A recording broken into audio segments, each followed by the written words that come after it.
Comecei a me corresponder com Kiriko quando tinha 12 anos no outono. Apenas 6 meses após a formatura, tive que deixar a escola primária que frequentava por causa do trabalho do meu pai. Essa troca de escola acabou sendo a oportunidade que fez nós dois nos aproximarmos. Meu último dia de aula foi no final de outubro. Iria embora da cidade naquela mesma noite. Devia ser um dia importante, mas eu tinha apenas 2 amigos que poderia realmente chamar de amigos, e um deles estava doente demais para ir à aula, enquanto o outro estava viajando com a família. Então acabei tendo que passar o dia sozinho. Na festa de despedida, 4 dias antes, recebi um buquê de flores murchas com mensagens que eram todos iguais. E toda vez que um colega me via, me olhava como se dissesse: Hein, ainda está aqui? A sala de aula se tornou um lugar insuportável para ficar. Eu sabia que já não pertencia àquele local. Sequer uma alma se lamentava por eu estar mudando de escola. Isso, por si só, era solitário, mas também serviu para me encorajar.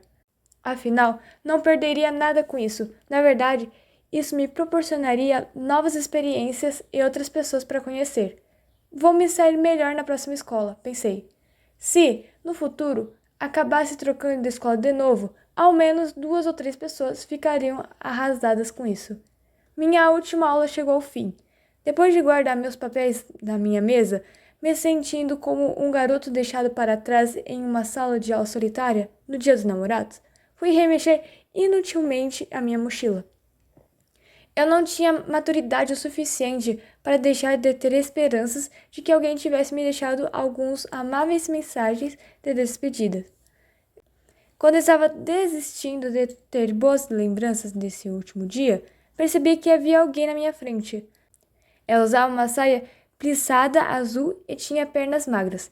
Olhei para cima, tentando esconder meu nervosismo. Não era Sashi Aoyama, que secretamente tinha simpatia desde a terceira série. Também não era Saya Moshikuzuki, que inclinava a cabeça e sorria para mim sempre que nos encontrávamos na biblioteca. Parecendo muito séria, era Kiriko Hizumi, perguntando: Vamos embora juntos? Ela era uma garota memorável, com a franja cortada no comprimento exato para ficar acima das sobrancelhas. Se tratava de uma pessoa tímida, que sempre falava com uma voz sussurrante, com um sorriso estranho que parecia até mesmo envergonhado. Suas notas também eram normais, então realmente não chamava a atenção de ninguém. Foi um mistério total, porque ela, que quase nunca teve uma conversa real comigo, foi em minha direção e começou a papear. Claro, ainda fiquei secretamente desapontado por não ter sido Sashi Aoyama ou Saya Mochizuki. Também não tinha motivos para recusar. Claro, eu acho. Falei e ela sorriu. Obrigada, respondeu com a cabeça ainda baixa. Kiriko não disse uma única palavra durante toda a viagem para casa. Ela caminhava ao meu lado, parecendo incrivelmente nervosa, e, ocasionalmente, olhava para mim como se estivesse tentando dizer algo. Eu também não sabia sobre o que poderíamos conversar. O que alguém que partiria no dia seguinte deveria dizer a alguém que mal conhecia? E nem era preciso mencionar que eu nunca antes fui para casa com uma garota da minha idade. Com uma atmosfera repleta de timidez pairando entre nós dois, chegamos à minha casa, ainda sem tocar uma única palavra. Bem, tchau. Acenei timidamente para Kiriko e me virei para pegar na maçaneta. Então, finalmente, ela pareceu reunir alguma determinação e agarrou minha mão. Espera! Sentindo o toque de seus dedos frios, perguntei com excessiva franqueza. O quê? Mizunho, eu tenho um pedido. Pode escutar? Cocei a nuca, como costumava fazer quando inquieto. Bem, vou ouvir, mas vou sair da escola amanhã. Há algo que eu possa fazer por você? Sim, na verdade é por estar indo embora, que só você pode fazer isso. Encarando os nós de meus dedos enquanto segurava minha mão, continuou. Vou te enviar cartas e quero que me responda. Então, também vou responder suas cartas. Pensei um pouco no que ela estava falando. Então, quer que troquemos correspondência? Sim, sim. Essa é a palavra certa. Kiriko confirmou timidamente. Mas por que eu? Com certeza seria mais divertido fazer isso com alguém de quem você seja próxima. Bem, você não pode enviar uma carta para alguém que não mora perto, não é? Isso seria chato. Sempre quis mandar cartas para alguém que estivesse longe, mas nunca escrevi uma carta na minha vida. Então estamos quites. Boa sorte para nós dois, disse ela sacudindo minha mão para cima e para baixo. E espera, você não pode me pedir isso do nada. No final, porém, aceitei o pedido de Kiriko, nunca tendo escrito algo que valesse a pena chamar de carta fora os cartões de Ano Novo. A ideia antiquada parecia nova e interessante para mim, e receber um pedido tão sincero de uma garota da minha idade me deixou tão animado que eu não poderia recusar. Ela suspirou de satisfação. Fico contente. Não sabia o que fazer se você recusasse. Depois de entregar um bilhete com o meu novo endereço para a garota, ela sorriu e disse: Espere pela minha primeira carta. E saiu correndo para sua casa. Não deu nem tchau. Seu interesse estava claramente nas cartas que trocaríamos, e não no eu de carne e osso. A primeira correspondência chegou assim que fui transferido para minha nova escola. Mais do que tudo, acho que devemos nos conhecer melhor, escreveu ela. Então, primeiro vamos nos apresentar. Isso foi meio bizarro. Ex-colegas começando a se apresentar apenas depois da separação. Mas não havia mais nada sobre o que escrever, então aceitei a sugestão. Depois de algum tempo me correspondendo com Kiriko, fiz uma descoberta. Antes de eu trocar de escola, nunca tínhamos conversado direito, mas seguindo o que ela estava escrito em suas cartas, Kiriko Izumi parecia ter valores surpreendentemente semelhantes aos meus. Por que tem que estudar? Por que é errado matar pessoas? O que é talento? Quando estávamos começando a aprender as coisas, ambos gostávamos de pensar em tudo, desde o mais simples na tentativa de fazer os adultos raciocinarem. Também tivemos uma discussão embaraçosamente séria sobre amor, que foi a seguinte: Mizunho, o que você acha dessa coisa de amor? Às vezes minhas amigas falam sobre isso, mas ainda não entendi direito o que é. Também não entendo isso. No cristianismo, a palavra amor pode significar 4 coisas bem diferentes. Em outras religiões, juntam várias coisas sob o nome de amor, então parece impossível compreender o que é isso. Por exemplo, o que minha mãe sente pelo Ryuguder é definitivamente amor, mas o meu pai sente pelo Cordovão de Allen também é amor. E há uma espécie de amor nessa troca de correspondência que temos, Kiriko. É uma coisa bem diversificada. Obrigada por aquele comentário casual. Ele me deixou muito feliz. O que você disse me fez perceber que talvez o amor de que estou falando e o amor de que minhas amigas falam tenham definições totalmente diferentes. Talvez devesse começar a tomar cuidado com aquelas garotas que falam sobre isso como se não fosse nada. Estou falando de um amor emocional e romântico. Aquela coisa frequentemente vista em filmes e livros, mas que nunca vi na realidade. Algo bem diferente do amor fraternal sexual.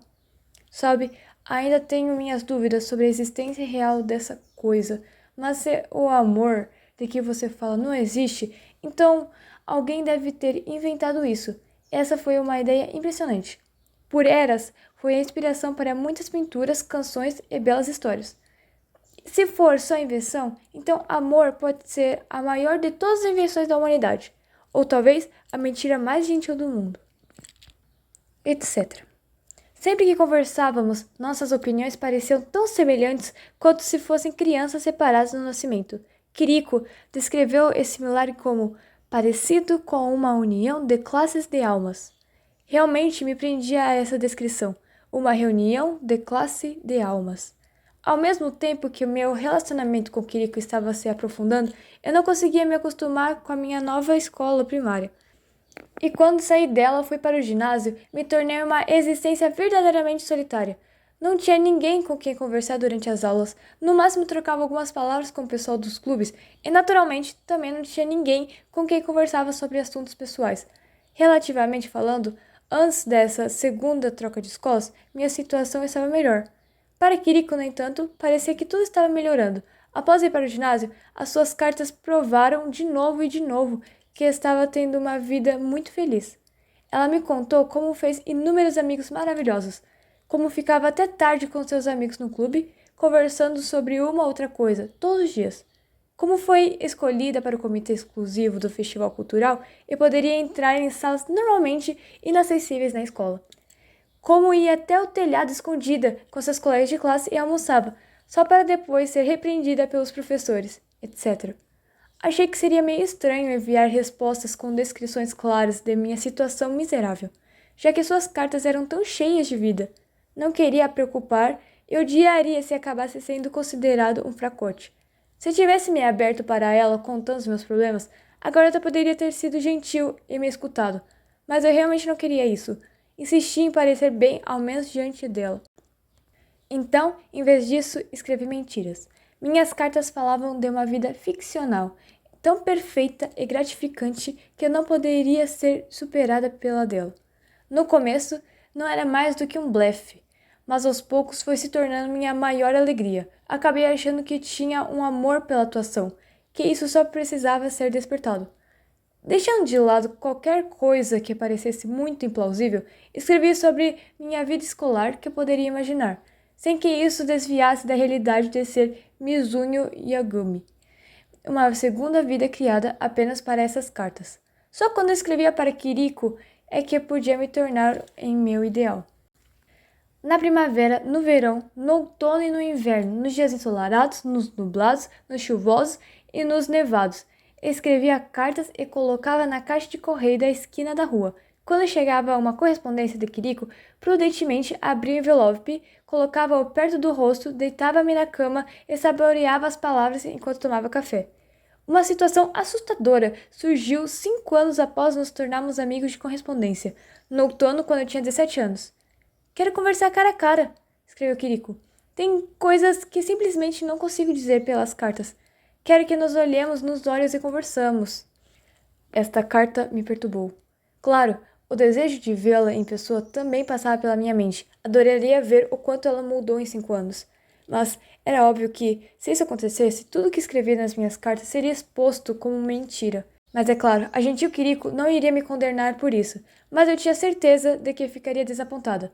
Planejei de alguma forma me tornar aquele Mizuno Yagami fictício por apenas um dia, mas mesmo se pudesse brevemente solidificar todas aquelas mentiras, sabia que não seria capaz de esconder meus olhos cansados e ações afetadas por anos de solidão, nem minha falta de confiança.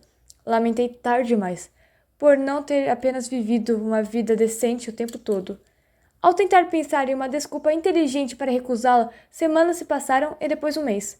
Um dia, cheguei à conclusão de que seria melhor simplesmente deixar que a nossa relação evaporasse. Contar a verdade acabaria para sempre com o relacionamento confortável que tínhamos, e era doloroso continuar mandando cartas enquanto temia que minhas mentiras fossem reveladas. E, por acaso, a época dos exames acadêmicos estava se aproximando, então resolvi abrir mão do nosso relacionamento de 5 anos. Foi tão rápido que fiquei até surpreso. Se ela me odiaria de um jeito ou de outro, acabar com tudo por mim mesmo parecia ser a melhor opção. No mês seguinte, a chegada da carta pedindo um encontro pessoal, recebi outra correspondência de Kiriko. Foi a primeira vez que rompi o acordo tácito de que responderíamos em 5 dias após receber uma carta. Ela deveria ter ficado preocupada, já que não respondi. Mas sequer abri aquela correspondência. Como esperado, chegou outra no mês seguinte e também a ignorei. Com certeza, sofri com isso, mas era a única coisa que poderíamos fazer. Umas semanas após desistir de nossa troca de correspondência, fiz uma amizade. Talvez eu tenha ficado muito dependente de Kiriko, e isso acabou atrapalhando a formação de relacionamentos normais, pensei. O tempo passou e perdi o hábito de confirmar se havia chegado outra carta. E foi assim que nosso relacionamento terminou. Foi a morte daquele meu amigo que me levou a escrever para ela de novo. No verão do meu 4º ano, Haruhiko Shindo, com quem passei a maior parte do tempo na faculdade, cometeu suicídio. Depois disso, me isolei no meu apartamento. Sabia que perderia meu rendimento do semestre e teria que repetir o ano, mas não me importava. Isso não parecia ser nem da minha conta. Em relação à sua morte, não senti tanta tristeza assim. Já existiam muitos sinais de que faria aquilo. Desde que eu conheci, Shindo ansiava pela morte. Ele fumava 3 maços por dia, tomava uísque sem parar e saía correndo de moto noite após noite. Ele assistia filmes da nova Hollywood e repentinamente reproduzia as mortes mais rápidas dos protagonistas, suspirando como se estivesse em transe. Então, quando soube sua morte, pensei algo como: que bom para ele.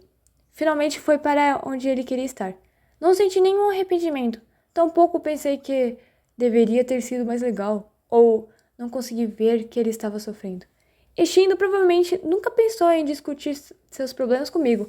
Sem dúvida, tudo o que queria era ter alguns dias normais, cheios de riso e depois desaparecer, assim como fez.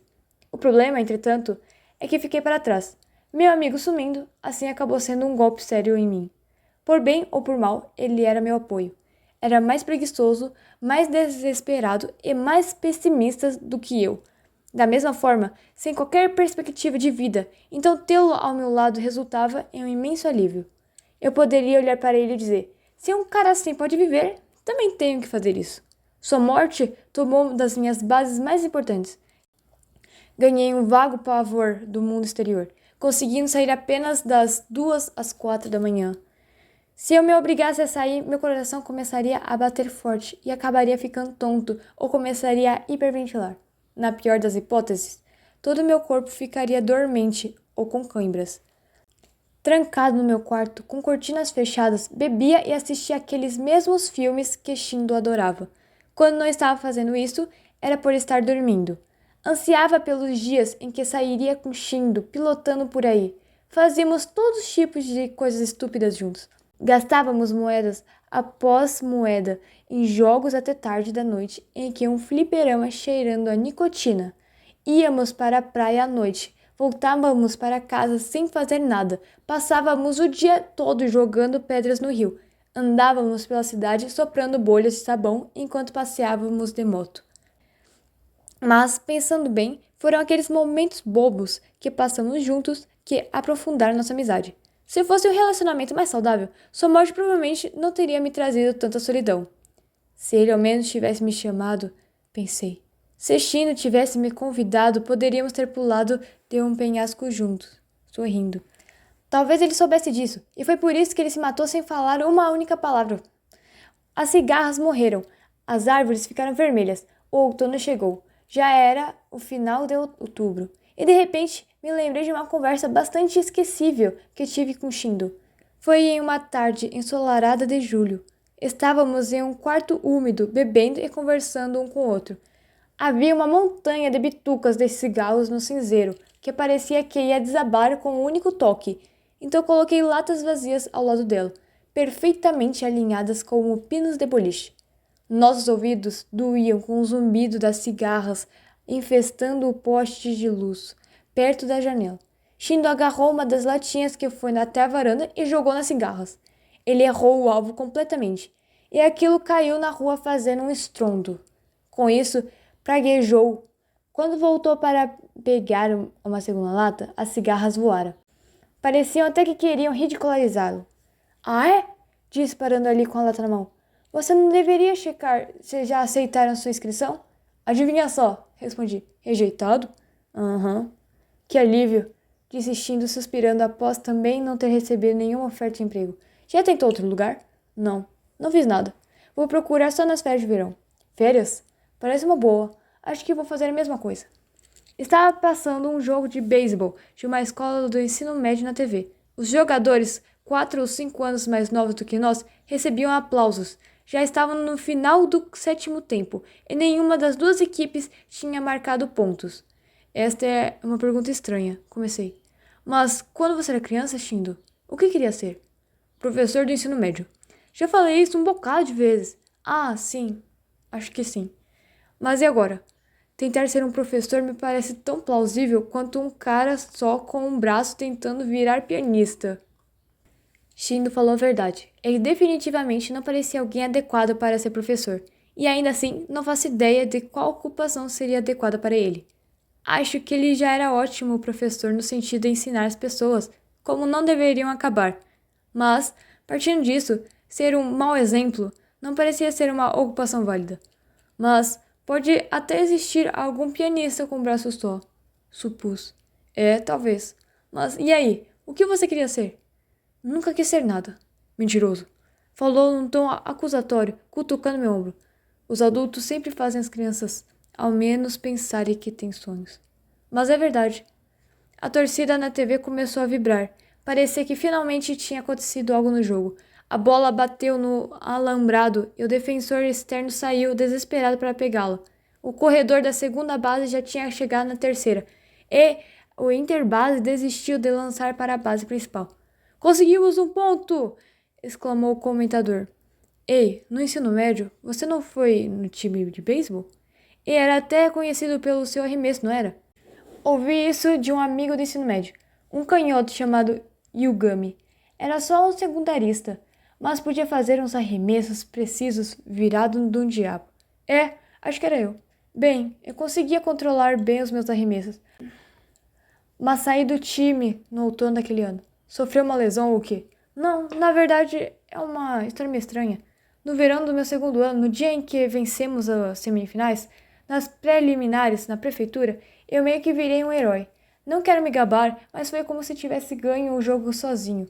Era muito raro o time da nossa escola chegar tão longe, então todos estavam torcendo por nós. Todos que cruzavam o caminho comigo me elogiavam. Olhando para você agora, não consigo acreditar nisso, disse Shindo, em dúvida. Pois é. Sorri amargamente. Não poderia o culpar por isso.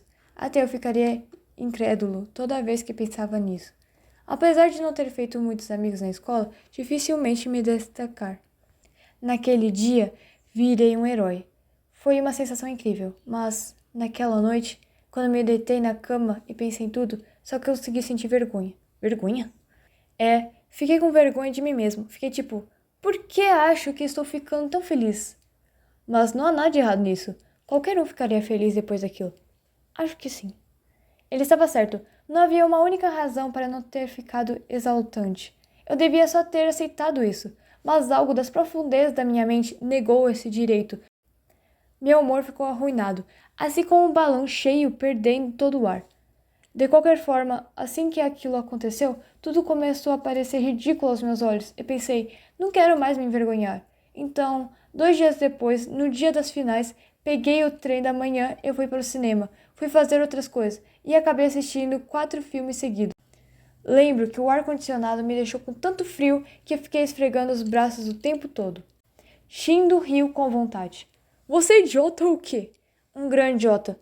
Mas mesmo se eu pudesse voltar no tempo e tivesse aquela chance de novo, acho que faria a mesma coisa. E, bem, o time acabou perdendo por uma diferença enorme. O time, supervisor, meus colegas de classe, meus professores, meus pais, todos ficaram furiosos. Parecia até que eu tinha matado alguém. Quando me perguntaram por que eu não fui para a final, eu falei que tinha esquecido dela. Foi como jogar gasolina em uma fogueira. No primeiro dia das férias de verão, um monte de gente me cercou e me espancou. Quebraram meu nariz. E é por isso que ele é meio torto. Você colhe o que planta, observou Shindo. Sem dúvida, concordei. A partida estava passando na televisão e já tinha acabado. Acabou com o último batedor acertando uma bola rasteira na segunda base. Os dois times se reuniram e apertaram as mãos, mas a equipe perdedora, provavelmente instruída a fazê-lo por seu supervisor, revelou sorrisos amarelos e assustadores, mais que o normal. Mesmo quando criança, nunca quis ser nada, falei. Nunca senti qualquer vontade ou querer. É difícil me animar. É fácil desanimar. Então nunca consegui fazer a mesma coisa por muito tempo. Meus desejos do Tabnabanta nunca passaram de tiras em branco. Não tínhamos o costume de comprar presente de Natal lá em casa, mas nunca me deixou insatisfeito. Na verdade, eu meio que me sentia mal por outras crianças que tinham que decidir o que queriam todo santo ano. Quando eu ganhava dinheiro no ano novo, pedia para minha mãe guardar e fazer o que quisesse. Ou pedia para pagar minhas aulas de piano. Ah, eu só ia para aquelas aulas de piano para poder ficar menos tempo em casa. Shindo desligou a TV, ligou o som e apertou play. Era o CD Tonight's the Night, de Neil Young, um de seus favoritos. Assim que a primeira música terminou, comentou: Parece que você nunca foi uma criança. Que merda, cara. Mas naquela época eu achava que era normal, expliquei. Os adultos sempre repreendem crianças egoístas, mas não repreendem crianças que não é egoísta. Então demorei para perceber que eu era estranho. Talvez fosse a mesma coisa de agora. Aposto que até os entrevistadores das empresas perceberam isso, que na verdade não quero trabalhar, nem dinheiro, e ser feliz também não é algo de meu interesse. Shindo ficou em silêncio por um tempo. Acho que eu falei algo estúpido, hein? Assim que comecei a pensar para mudar o assunto, ele disse: Mas você gosta de escrever cartas, não é? Cartas? Sim, fiz isso por um tempo. Nunca me esqueci daquilo, mas falei como se estivesse acabando de lembrar. Shindo era o único que sabia não apenas que eu tinha me correspondido com Kiriko, mas também não tinha contado nada além de mentiras nas cartas que enviei para ela. Em um festival cervejeiro do ano anterior, enquanto eu estava bêbado e me sentindo irritado com a luz do sol, acabei deixando o assunto escapar. Sim, acho que estaria mentindo se eu dissesse que não gostei de fazer aquilo.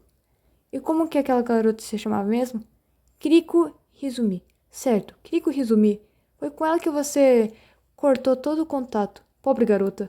Continuou corajosamente enviando cartas, mesmo depois de você decidir que iria ignorá-la. Shindo mastigou um pedaço de carne seca, bebeu um pouco de cerveja, depois continuou. Ei, Mizuho, você devia se encontrar com essa Kiriko Hizumi. Só bufei, pensando que não passava de uma brincadeira.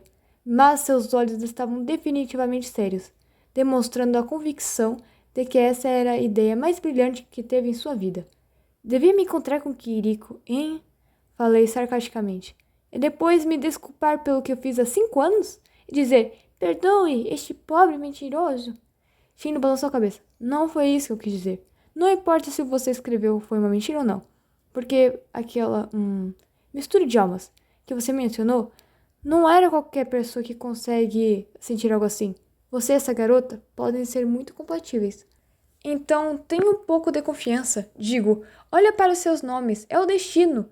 Yugami e Yuzumi. Ambos significam distorção, sabe? Bem, agora já é tarde demais. Eu não diria isso. O que eu penso é, para alguém que realmente te entende, um vazio de 5 anos, 10 ou até mais anos não vai ser um problema. Você pode escrever como se tivesse acabado de receber a última carta ontem. Só estou falando que tentar não custa nada.